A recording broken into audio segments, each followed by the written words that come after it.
Alright, hello everybody. Here I am with a hurricane update. Hurricane Sally is getting ready to plow on shore of southeast, or the far southeast coast of Alabama into the northern panhandle of Florida. The northern eye wall is just about to make landfall there. Um, it doesn't really truly make landfall until you get the eye wall up and overland, so it's still going to be a couple of hours given this is moving at only 2 miles per hour. So it's an 85 mile per hour hurricane producing a whole lot of rain. Um, these areas, really much of southeast, not so much, yeah, southeast Alabama here is going to get a lot of rain. So is the panhandle of Florida, as far as west as Destin. We're going to get a whole bunch of rain up in here. So I'm going to go to the graphics and show you.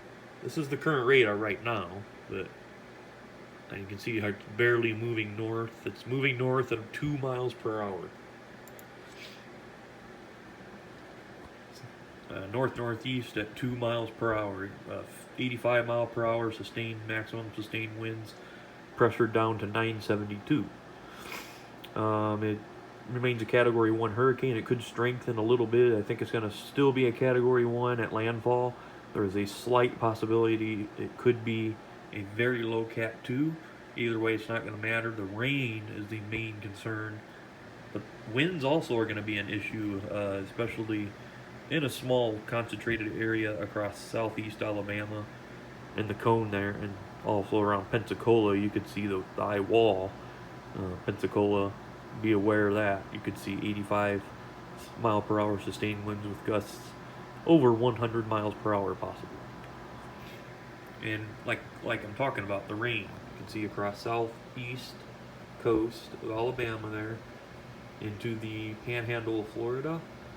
We're easily looking at 8 to 12 inches of rain with locally up to 30 inches possible. So that's pretty dramatic. That's bad. That can cause a lot of severe flooding issues across these areas. Next thing I want to show you is the wind at the moment this thing is making landfall. You see that brown? Those are hurricane force winds. And that's going to be moving north-northeast, so it's going to be moving right across the Mobile area and points east. Basically between Mobile, Alabama and Pensacola, Florida is where this is going to produce hurricane force winds. And a little bit further north, maybe into the southern part of the state as it moves there, but it should weaken rather quickly once it gets onto land completely and is no longer in contact with the Gulf of Mexico as much. So you can see that big donut with the whole classic hurricane shape. Looks pretty strong. Here's what it looks like, what the simulated radar looks like, and you can see that's a really classic hurricane at landfall with it happening. The Pensacola area looking to see the eastern eye wall, which is the worst part of the storm. The eastern quadrant is the most powerful part of a hurricane all the time. And in the northeast quadrant of this, we could be seeing tornadoes as well. So, the rainfall. You see this map, this down here? You can see all the white and gray, right? Right there across southeast Alabama and the western peninsula of Florida. Look how much rain that is. That's over a foot of rain, so it's at least a foot. It won't go over that on this model. So there could be localized areas that see 20 to 30 inches of rain in these areas, and that could lead to catastrophic flooding. And that's what our main concern is, besides the storm surge and high winds.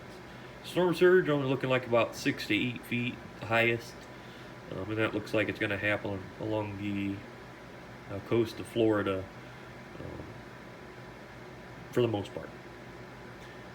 One last thing, I wanted to show you the pressure gradient with this hurricane is extremely deep, even at landfall. It's a good, probably down to about 965 millibars at landfall. and I think we're going to have a 90 to 100 mile per hour storm. So this is just about to hit land. Everybody batten down the hatches, and